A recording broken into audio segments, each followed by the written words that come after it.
Who RSVP'd is here, so we can go ahead and get started. Thank you all for coming. I know this is a really busy week for everybody, so I appreciate it.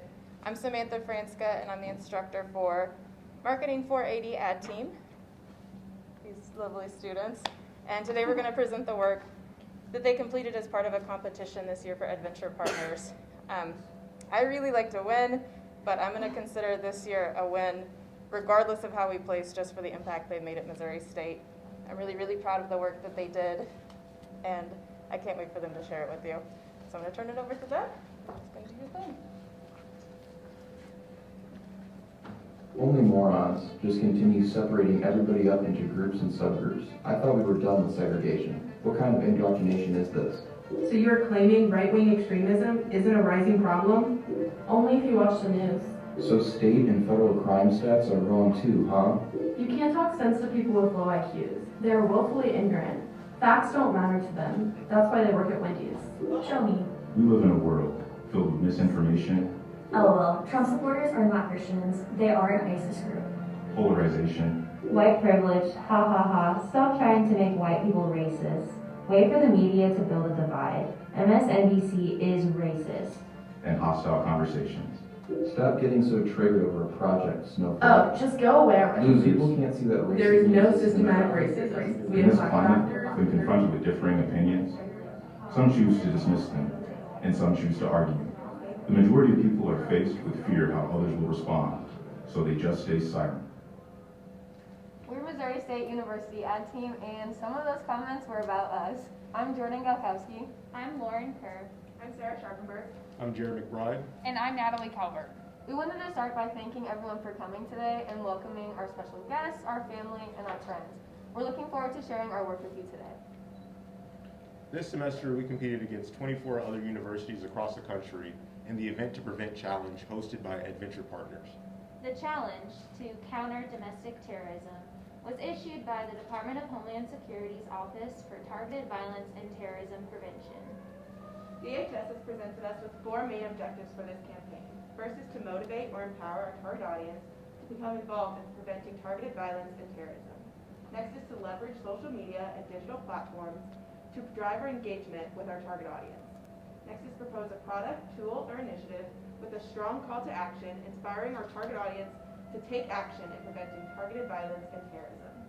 And last is to optimize sustainability and scalability with our project to continue beyond the program term.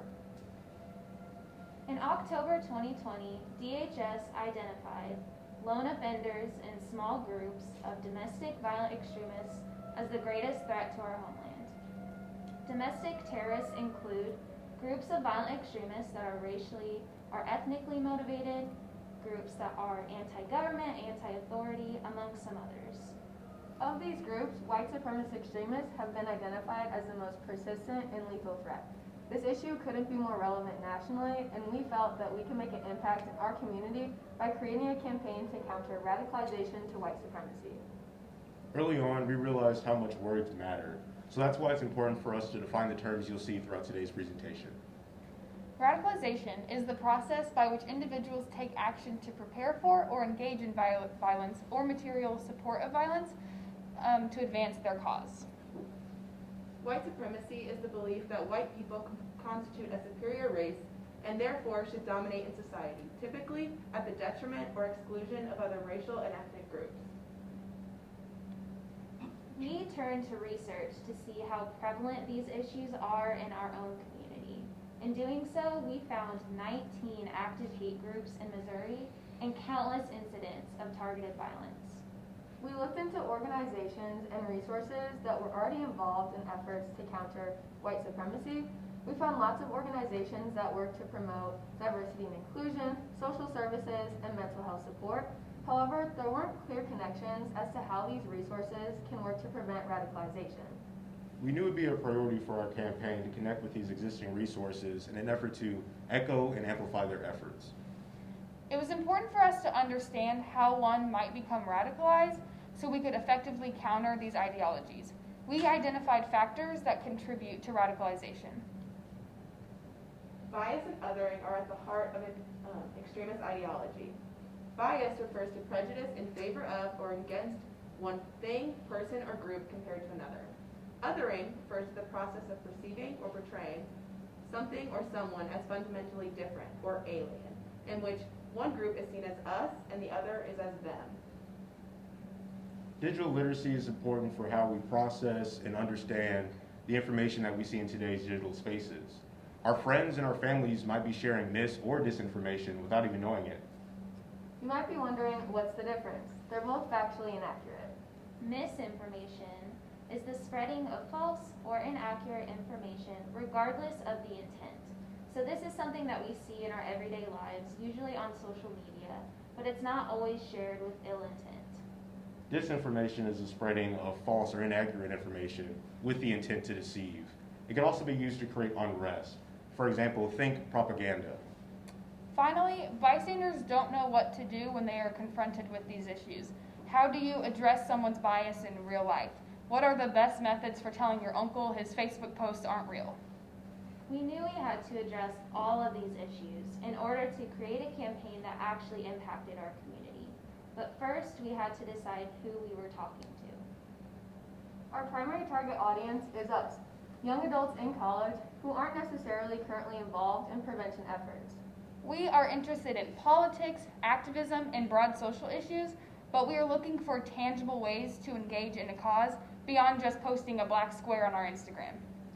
We're obviously comfortable functioning online, however, we'd always rather have those meaningful connections with real people.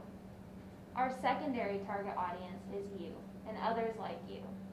You are often called upon to hold uncomfortable conversations or to introduce tough topics to students, but you may feel like you don't have the tools to do so effectively.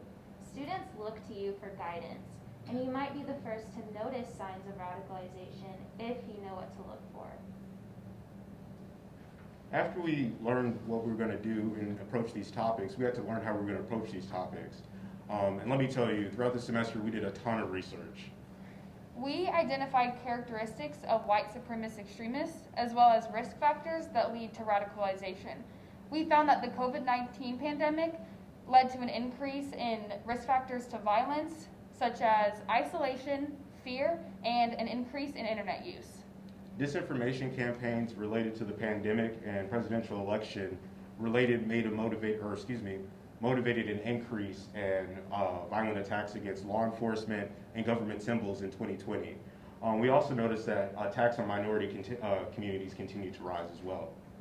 Again, we found that countering bias and othering, mis and disinformation, and knowledge of the radicalization process would be vital for our campaign's success. We conducted 10 in-depth interviews with subject matter experts.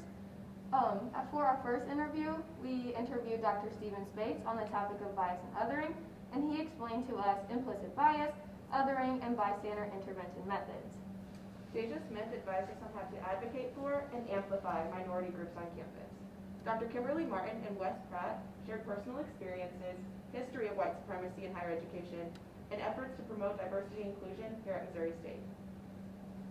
For the topic of radicalization, we interviewed Jane Henke and Mia Morgan, and they explained how the stress, anxiety, and isolation over this past year might contribute to the radicalization process. Dr. Michael Suttmuller provided insights to bystanders on how to spot the signs of someone's becoming radicalized. And Dr. John Horgan differentiated de-radicalization and disengagement and explained how the processes vary from person to person. For the topic of misinformation, we consulted Dr. Holly Holliday, who provided ways to enhance media literacy. From there, we developed strategies to think critically about mis and disinformation. So we just showed you 9 photos. Not pictured is a student that we interviewed who had approached us after a Fuse event to tell us that he was actually a former white supremacist. And so through a series of interviews with him, he emphasized the importance of empathy, understanding, and conversation in the de-radicalization process. He was really encouraged by our campaign because of our focus on understanding the process and the risk factors of radicalization. Our research led us back to the factors of radicalization, and from there, we developed these 3 goals. Counter the us versus them narrative used by white supremacist groups by helping our target market understand their own personal biases. inform and empower bystanders to identify radicalization by educating them on the process, the risk factors, and warning signs. And lastly, to enhance digital literacy to prevent the spread of mis- and disinformation by providing tools and resources to make sense of information online. With these three goals in mind, we developed Fuse to spark connection through conversation. Fuse prevents radicalization of white supremacy through education, awareness, bystander empowerment, and community support. For our campaign branding, we looked to the design aesthetics of streetwear and brutalism to draw some inspiration. We wanted a bold and youthful look that would appeal to our target market. Accessibility is extremely important, so we stuck to a high contrast design with clear, legible fonts and bold colors. We made sure to include captions on all of our videos and included alternative text on our website and social media posts. We also provided visual or written summaries of all of our creative materials. Our brand tested well with the focus group, with participants saying they liked the eye-catching look and feel of Fuse. From here, we created our three primary tactics to communicate our message with our target audiences: the Fuse podcast, the Fuse card game, and the Fuse toolkit. The Fuse podcast educates our primary target audience in the topics of radicalization, bias and othering, white supremacy, misinformation, digital literacy, and de-radicalization. We produced 6 episodes with expert guests who shared their knowledge and research and provided action steps for our listeners to engage. Here's a teaser of our episode with Dr. Martin and Wes Pratt. And so, yeah, we can have a conversation, but you can't run. You got to sometimes lean into discomfort. And sometimes some of this resistance to cultural consciousness or diversity, equity, and inclusion training is that folks they feel uncomfortable. Well, we all feel uncomfortable. I feel uncomfortable growing up in the nation that basically has been hostile to me as an African-American male, but yet I've been able to achieve. But I've been able to strive. I've been able to be relatively successful and raise a family and have a family that, I think is doing all right. But still, in the back of my mind, I know I have to have those conversations with my son about how do you conduct yourselves when you are interacting with a police officer. I know the history. The Fuse podcast has a reach far beyond the Missouri State community. Fuse is starting the conversation with listeners in 40 cities across 9 countries on 6 continents. The Fuse card game creates a safe environment for students to have meaningful conversations. 3 levels gradually lead to impactful connections. The Fuse card game also fosters self-reflection through thought-provoking questions on race, class, religion, politics, all of the topics we have all been told not to talk about. The first level of the card game is Learn. Level 1 establishes a connection through get-to-know-you questions. Players are able to discover their partner's background, interests, and personality. The second level of the card game is Listen. The card game encourages players to open up and share experiences where they have experienced othering, as well as share experiences where they have been on the receiving end of bias. And level 3 allows players to identify and reflect upon their personal biases. By the time they reach this level, they have a deeper sense of trust and connection, and they feel comfortable admitting to their faults and discussing ways to reduce bias in the future. Our final tactic, the Fuse Toolkit, builds awareness around these issues in an easy-to-access format. It provides the key concepts and action steps needed for users to become informed and engaged bystanders. It educates on the process, risk factors, and signs of radicalization, and provides clear connections and access to existing community resources. The toolkit consists of 5 interactive modules. Each module contains an episode of the Fuse podcast, carefully curated videos, and related resources from other organizations working to counter radicalization and targeted violence. Users are able to become Fuse certified by completing all of the modules. Being Fuse certified allows you to act as a source of information and connect others to valuable resources. There's even a couple Fuse certified individuals in this room. To engage the campus community in Fuse, we planned an event, created a guerrilla marketing installation, and used social media to leverage our online presence. We hosted the Fuse event at Missouri State in April. Participants were able to learn about bias and othering from Dr. Stephen Spates and have an opportunity to play the Fuse card game. 47 students participated and received their own copy of the game, a branded t-shirt, and pizza. We were later informed that students brought the game home and played it with friends, and we were also excited to hear about our game being played in real life. We constructed a 6-foot-tall house of cards made out of larger versions of the Fuse cards as a guerrilla marketing installation to promote our event and our website. The House of Cards was placed in different locations around campus and included a QR code that sent people to a promotional video for the event and then the registration form for the event.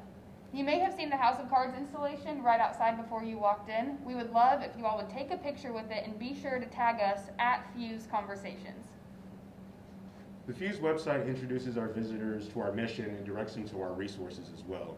On the website, you can find a printable version of our card game, you can find our Fuse toolkit there as well, and you can find all 6 episodes of the Fuse podcast.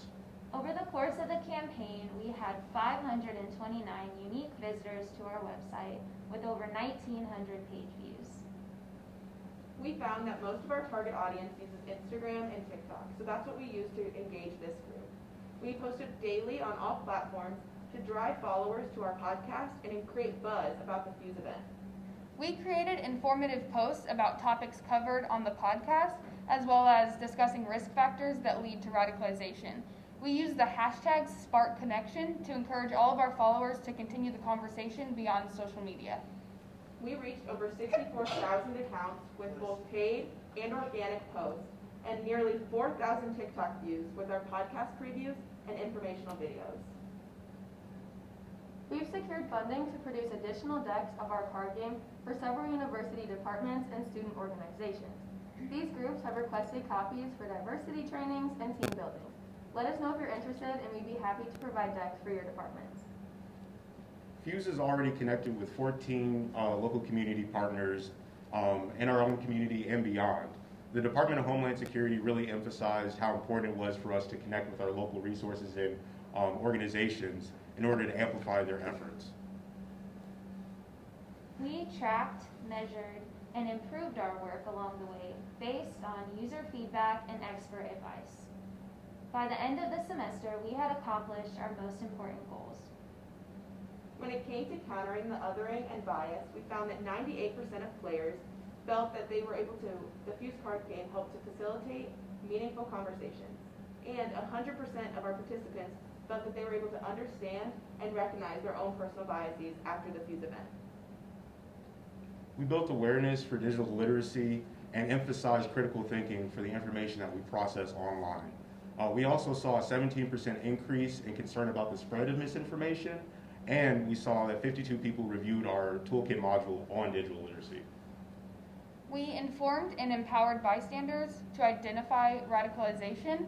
82 people completed the radicalization and de-radicalization module of our Fuse toolkit, and 94% of users said they understood and could identify signs of radicalization after they completed the radicalization module. We addressed the initial DHS call to create connections, provide action steps, build support networks, and empower our local community. Fuse promotes connection, conversation, and understanding between people who are different from one another through the Fuse card game. It provides action steps for individuals to help people who are at risk or in the process of becoming radicalized through the Fuse podcast and the Fuse toolkit. Fuse encourages connection through conversation, support, and referral to local resources through our social media pages and our website. Lastly, Fuse enhances community resilience through local preventative frameworks and amplifies the local efforts in our community.